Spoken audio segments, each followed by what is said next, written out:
सरकारी स्कूलों में डिजिटल अटेंडेंस को लेकर शिक्षकों का विरोध लगातार जारी है और ऐसे में इस मामले को लेकर अब बसपा सुप्रीमो मायावती ने योगी सरकार पर निशाना साधते हुए कहा कि सरकार स्कूलों की बुनियादी समस्याओं को हल करने की जगह सिर्फ ध्यान भटकाने का काम कर रही है। साथ ही उन्होंने शिक्षकों की समुचित संख्या में भर्ती को लेकर भी बात कही। मुख्यमंत्री योगी आदित्यनाथ ने आज विधानसभा अध्यक्ष सतीश महाना के घर पहुंचकर उनका हालचाल जाना। आपको बता दें कि उनकी तबीयत बिगड़ने पर जून में विधानसभा अध्यक्ष का गुरुग्राम में ऑपरेशन हुआ था। वहीं आज सीएम योगी सतीश महाना के 16 कालिदास मार्ग लखनऊ स्थित आवास पहुंचे। यहां महाना के परिजनों ने मुख्यमंत्री का स्वागत किया। बीते दिनों से लगातार बाबा साहब की प्रतिमा को लेकर खबरें आती रहती हैं। ऐसे में खबर है कि वाराणसी के चौबेपुर के रमना गांव में शरारती तत्वों ने डॉक्टर भीमराव अंबेडकर की प्रतिमा को तोड़कर अलग अलग कर दिया, जिसको लेकर रमना और आसपास के कई गांव के दलितों को जब घटना की सूचना मिली तो आक्रोशित होकर घटनास्थल पर धरना प्रदर्शन करने लगे।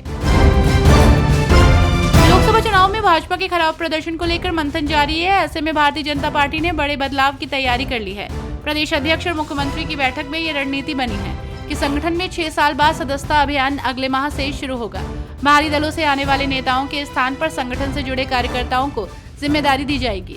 आगामी चुनाव के लिए भी तैयारी शुरू कर दी गई है।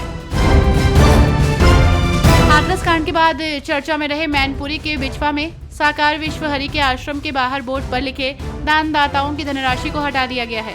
अब केवल दानदाताओं के नाम लिखे रह गए हैं। तो वहीं आश्रम पर पहुंचे 1 दर्जन अनुयायियों को पुलिस ने लौटा दिया। पुलिस ने बैरियर पर अनुयायियों की भीड़ भी नहीं जुटने दी।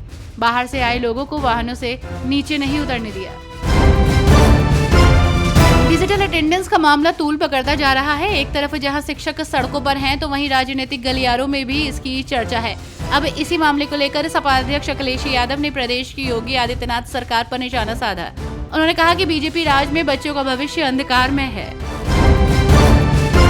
पैतृक संपत्ति से जुड़े विवादों को हमेशा के लिए खत्म करने पर मंथन किया जा रहा है, जिसके लिए जल्द बड़ा फैसला लिया जा सकता है।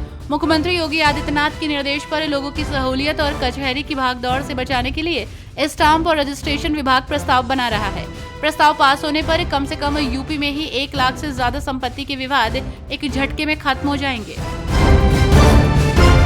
वीआईपी प्रमुख और बिहार के पूर्व मंत्री मुकेश सहनी के पिता जीतन सहनी हत्या को लेकर सियासी गलियारों में जमकर चर्चा हो रही है। ऐसे में निषाद पार्टी प्रमुख डॉक्टर संजय निषाद ने दुख व्यक्त किया है। उन्होंने अपने सोशल मीडिया के जरिए पोस्ट कर लिखा है, अत्यंत दुखद।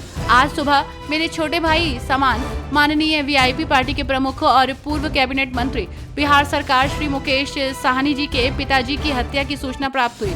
इस दुखद घटना से मैं स्तब्ध हूँ। उत्तर प्रदेश के मुख्यमंत्री योगी आदित्यनाथ ने एक मीटिंग के दौरान कहा कि त्योहारों में ऐसी कोई नई परंपरा नहीं होनी चाहिए जिससे दूसरे धर्म के लोगों की भावनाएं आहत हो। सीएम योगी ने उच्च स्तरीय बैठक में अधिकारियों को निर्देश दिया है। उन्होंने कहा त्योहारों के दौरान आम जनता को आवश्यक सुविधाएं उपलब्ध कराई जाए, धार्मिक आस्था का सम्मान किया जाए, लेकिन इससे परंपरा का उल्लंघन नहीं होना चाहिए। बीजेपी प्रदेश कार्य समिति की बैठक को लेकर बयानबाजी जारी है। ऐसे में अयोध्या से समाजवादी पार्टी के सांसद अवधेश सिंह ने इस पर तंज कसा है। उन्होंने कहा कि बीजेपी कोई बैठक कर ले या कोई भी उठक बैठक कर ले, उनका समय खत्म हो गया है। अब अखिलेश यादव के पीडीए का समय है। उन्होंने दावा किया कि आने वाले समय में बीजेपी का जाना तय है और इंडिया अलायंस की सरकार बनेगी।